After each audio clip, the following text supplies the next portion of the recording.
As we are a divorced couple, we both had previous marriages. Our children obviously had a lot of rethinking, or what should I say? Readjusting to their, in my case, my new wife, and in Jackie's case, her new husband. Now my sons, I have 3 sons, and Jackie has twin daughters. And my sons, that when I was divorced, one was 21, one was 19, and one was 12. Now it worried me about the 12-year-old because he was still at high school, and it did worry me leaving the family, but maybe because of my selfishness, so I did what I did, and found a new love, and then after 1 year or after the divorce, remarried. Then comes the problem of how do you have a relationship with those children? Mm. You want a relationship, but in my case, my old wife did not like, obviously, my new wife, so she didn't want me to have a good relationship with my sons anyway. So I struggled for probably 5 years.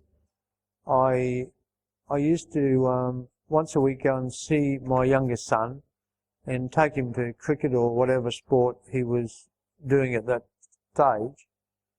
But that was all. And even holidays, we did invite him on a holiday together with us, but even after 3 days my wife called and wanted him back because there was something they wanted to do together. So it was very difficult for me, but I mean the difficulty, I guess, was I made the difficulty because I left the household. Now Jackie's daughters on the other case were 25 at the time, and they really did accept me as something wonderful in their mother's life, because my case was Gordon is my 3rd husband, and I'm not trying to skite. I've been looking for the right man, and their original father committed adultery, so that finished that marriage. The next man I married was mean and horrible, and my girls were fearful of me marrying him.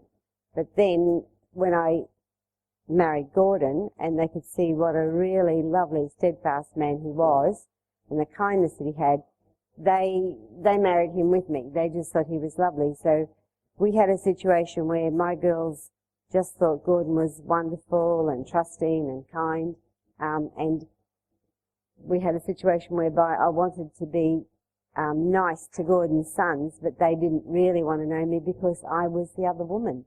So we had this really hard time of, once we'd done that marriage ministry course, we could see all of the mistakes we'd made. We'd done everything that suited ourselves without any thought of what we had done to their lives, these people's lives. And the proof was that we'd done the wrong thing when your eldest son, he got married, and within a year, he and his wife had broken up.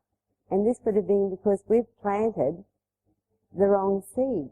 And, you know, so what you sow is what you reap. And the sad thing is that that boy saw that his father had done it, and consequently his marriage just finished like that. And this again shows why we're trying to really, well, fix up the bad things we've done in the past and try to save other people from making these horrendous mistakes, because these little people, they're so important. My girls right now are now 46, so Gordon and I have been married a long time, and because of that bad seed that I've planted of 3 marriages, guess what? Neither of them are married. One girl's got 2 children, and they're to 2 different fathers, but those men, in her opinion, weren't worthy or not the right kind of people to have children around. But she wanted children, so I've got grandchildren without son-in-laws, and The other girl, well, she's probably frightened to get married because she just doesn't think there's very many people like Gordon out there. Yeah, and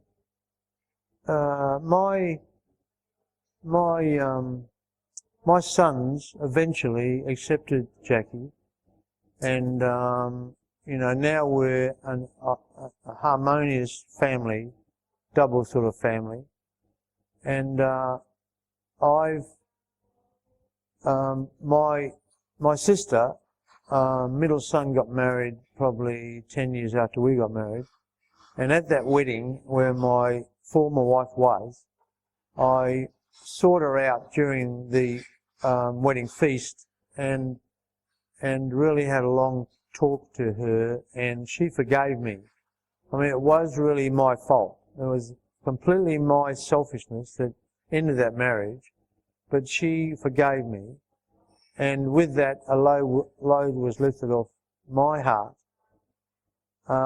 And since then, of course, we have become Christians, and we do understand, now we're in a marriage ministry, and we do understand the heartache of divorce. So we try now to sway people away from ever committing the same mistakes we made. And we realise it's not your life that you ruin and your wife, but your children. They're the ones that take the brunt, and they never did anything. And so we really say to anybody that is thinking of divorce, think again, please, because it is not the way to go. God didn't ever want you to divorce each other. Just think of back to when you were first married, that first love.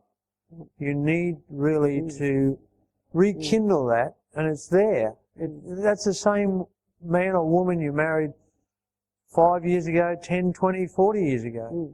And there's a love that you had then. All you have to do is bring it back, and God can do that for you. Actually, and that's our message. Well, both Gordon and I became Christians in the last 15 years. So for the first 6 years of our marriage, we weren't Christians, and we hired a girl we're shoe salespeople. We had a shoe shop, and we hired a girl that was a Christian, and her Christian values and wanting to know how much money did we have to make today, and how she would put a hand on the cash register and pray for this to happen. That meant that this Christian girl was around us, and these values were around us, and we wanted to have whatever she had, and that was our little beginning to want to become Christians. And on becoming Christians, this is where the real change happened in us.